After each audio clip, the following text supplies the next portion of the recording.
بالله من الشيطان الرجيم بسم الله الرحمن الرحيم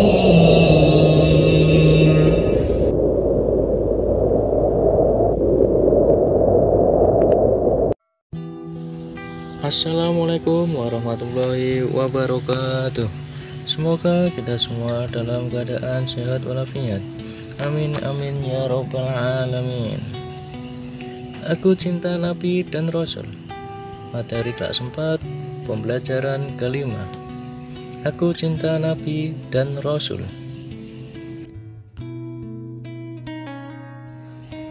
Yang pertama, kisah teladan Nabi Ayub alaihissalam.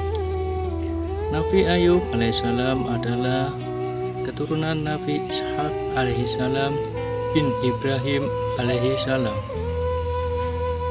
Beliau adalah seorang nabi yang kaya raya. Binatang ternaknya banyak.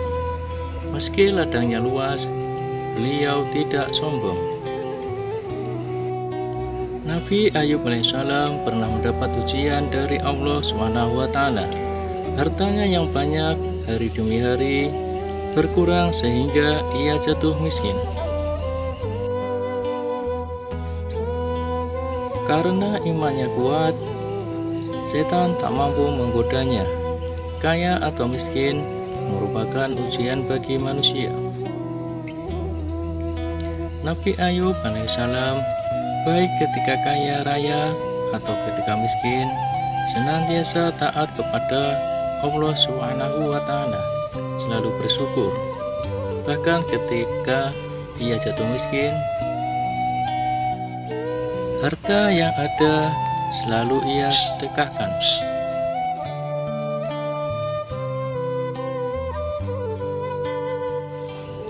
Yang B, kisah teladan Nabi Musa alaihi salam. Nabi Musa alaihissalam lahir di zaman Raja Fir'aun. Di masa itu, Fir'aun memerintahkan setiap bayi laki-laki yang lahir harus dibunuh karena pengaruh mimpinya. Allah SWT melindungi Nabi Musa alaihissalam dengan menurunkan ilham kepada ibu Nabi Musa alaihissalam agar anaknya dimasukkan ke dalam peti, kemudian dihanyutkan ke dalam sungai Nil. Bayi Musa pun diselamatkan oleh seorang wanita bernama Asiyah, istri Fir'aun. Suatu ketika Musa kecil menangis karena kehausan. Asiyah memerintahkan pengawalnya untuk mencari ibu yang dapat menyusui bayi itu. Maka berdatanganlah wanita-wanita yang ingin menyusui bayi Musa alaihissalam.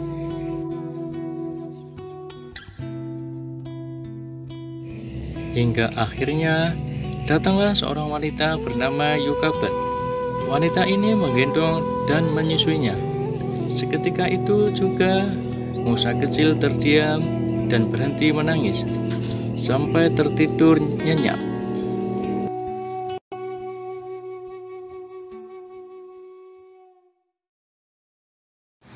Nabi Musa alaihissalam suka menolong. Suatu ketika seorang laki-laki bergegas datang kepada Musa alaihissalam dan berkata, "Hai Musa, sesungguhnya pembesar sedang berunding untuk membunuhmu. Keluarlah dari kota ini. Itulah nasihatku kepadamu." Nabi Musa alaihissalam mengikuti nasihat orang itu. Maka keluarlah ia dengan perasaan khawatir seraya berdoa.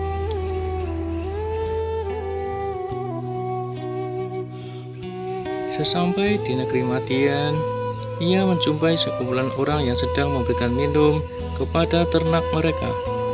Di antara mereka ada 2 orang gadis yang sedang menambatkan ternaknya.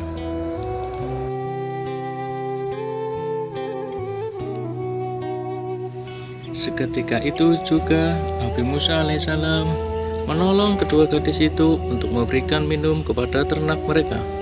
Setelah menolong, Nabi Musa alaihissalam berteduh di bawah pohon.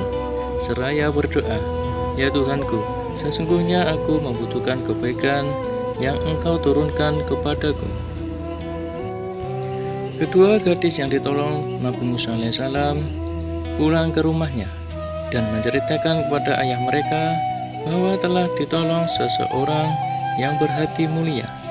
Salah seorang dari gadis itu berkata, "Ya ayahku, ambillah ia," Nabi Musa alaihissalam, "sebagai orang yang bekerja kepada kita. Kelihatannya ia orang yang kuat dan dapat dipercaya." Si ayah mengabulkan permintaan putrinya. Ternyata ayah kedua wanita itu tak lain adalah Nabi Syuaib alaihissalam.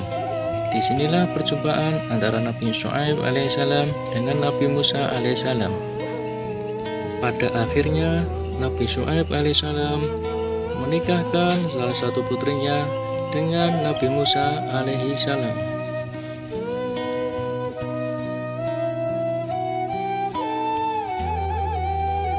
Nabi Musa alaihissalam menghadapi Fir'aun. Nabi Musa alaihissalam telah diberi Tuhan mukjizat, yaitu tongkat yang dapat dijadikan ular. Tangan Nabi Musa alaihissalam dapat mengeluarkan cahaya dan menjadi pelindung baginya dari ketakutan. Kedatangan Nabi Musa alaihissalam di Mesir membuat Fir'aun marah dan menuduhnya Nabi Musa alaihissalam sebagai tukang sihir. Nabi Musa alaihissalam telah mengingatkan Fir'aun, "Janganlah kamu membuat dusta, nanti kamu dibinasakan dan mendapat siksa Allah SWT." Fir'aun dan tukang sihirnya tetap saja melawan dan menantang. Akhirnya Nabi Musa alaihissalam meneladaninya dan berkata, "Kumpulkanlah semua tukang sihirmu, datanglah beramai-ramai, kita berjumpa di suatu tempat." Di hari perjumpaan itu, tukang sihir Fir'aun berkata, "Ya Musa, lemparkanlah tongkatmu lebih dahulu, atau kami yang akan memulai lebih dahulu." Sahut Nabi Musa alaihissalam, "Kamulah lebih dahulu." Lalu tukang sihir Fir'aun melemparkan tali-tali dan tongkat-tongkatnya yang kemudian berubah menjadi ular.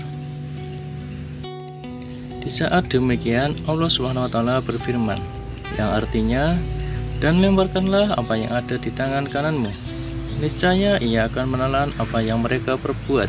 Sesungguhnya apa yang mereka perbuat itulah adalah tipu daya tukang sihir, dan tidak akan menang tukang sihir itu, dari mana saja ia datangnya." Nabi Musa alaihissalam mengikuti perintah Allah SWT.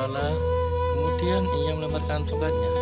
Seketika itu jadilah ular besar merayap sambil memakan ular-ular tukang sihir Fir'aun. Kejadian ini membuat sebagian tukang sihir Fir'aun mengaku kalah dan bersujud kepada Tuhan. Dalam firman Allah, lalu tukang-tukang sihir itu tersungkur dengan bersujud, seraya berkata, "Kami telah percaya pada Tuhan Harun dan Musa." Karena melihat tukang sihir tersebut telah beriman kepada Nabi Musa alaihissalam, demikian juga istrinya Siti Asia, maka Fir'aun bertambah marah dan ganas. Bersama bala tentaranya, dia menyiksa orang-orang yang beriman termasuk istrinya sampai mati. Melihat yang demikian, Nabi Musa alaihissalam dan orang-orang yang beriman mundur dan melarikan diri dari kota Mesir. Fir'aun dan tentaranya terus mengejar Nabi Musa alaihissalam dan pengikutnya sampai ke dekat Laut Merah. Nabi Musa alaihissalam dan pengikutnya kebingungan. Pada saat itulah turun wahyu dari Allah SWT yang memerintahkan agar Nabi Musa alaihissalam memukulkan tongkatnya ke permukaan Laut Merah. Tiba-tiba saja laut membelah menjadi dua bagian. Jalan yang panjang telah terentang di hadapan mereka. Nabi Musa alaihissalam dan pengikutnya terus berlari mengikuti jalan panjang yang telah terbentang menuju seberang. Di kejauhan terlihat Fir'aun dan bala tentaranya terus saja mengejar Nabi Musa alaihissalam. Akhirnya Nabi Musa alaihissalam sampai di seberang dengan selamat. Sementara Fir'aun dan tentaranya masih berada di pertengahan jalan. Di saat itulah Allah SWT mengembalikan Laut Merah seperti semula. Fir'aun dan tentara pun ditelan oleh air laut. Demikianlah pembalasan dari Allah SWT terhadap orang yang durhaka. Kisah teladan Nabi Harun alaihissalam. Nabi Harun alaihissalam adalah kakak kandung Nabi Musa alaihissalam. Tutur katanya fasih, perilakunya santun, dan kesetiaannya kepada Nabi Musa alaihissalam sangat besar. Nabi Harun alaihissalam selalu mendampingi Nabi Musa alaihissalam ketika menemui Fir'aun. Nabi Musa alaihissalam dan Nabi Harun alaihissalam selalu membela orang yang tertindas. Kaum Bani Israel yang tertindas berhasil mereka selamatkan. Nabi Musa alaihissalam meninggalkan Bani Israel selama 40 hari untuk menemui Tuhan di puncak Gunung Sinai. Nabi Harun alaihissalam dicerai menjaga kaumnya. Akan tetapi setelah Nabi Musa alaihissalam kembali, ia melihat kaumnya menyembah berhala atau patung. Nabi Harun berkata, "Wahai anak ibuku, kaum ini telah menganggapku lemah dan hampir saja mereka membunuhku. Janganlah engkau permalukan aku di depan orang-orang, dan janganlah engkau jadikan aku sebagai orang yang dolim." Nabi Musa alaihissalam sadar dan merasa bersalah, lalu berdoa kepada Allah Subhanahu wa Ta'ala.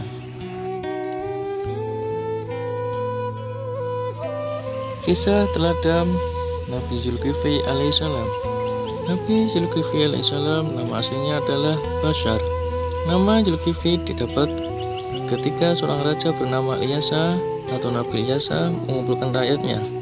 Raja itu bertanya, "Siapakah yang sanggup berlaku sabar? Jika siang berpuasa dan jika malam beribadah, maka ia akan diangkat menjadi raja." Tak seorang pun berani menyatakan kesanggupannya. Akhirnya anak muda bernama Bashar mengacungkan tangan dan berkata, "Saya sanggup, tuanku." Sejak saat itulah ia dipanggil Zulkifli, yang artinya sanggup. Nabi Zulkifli alaihissalam adalah putra Nabi Ayub alaihissalam. Seperti ayahnya, ia juga mempunyai sifat yang sabar dan teguh, serta taat beribadah. Nabi Zulkifli alaihissalam kemudian diangkat menjadi raja. Pada masa kepemimpinannya, ia berjanji kepada rakyatnya untuk menjadi hakim adil. Di waktu malam ia beribadah dan di waktu siang ia berpuasa. Ia melakukan sholat 100 kali dalam sehari. Tidurnya di waktu malam hanya sebentar.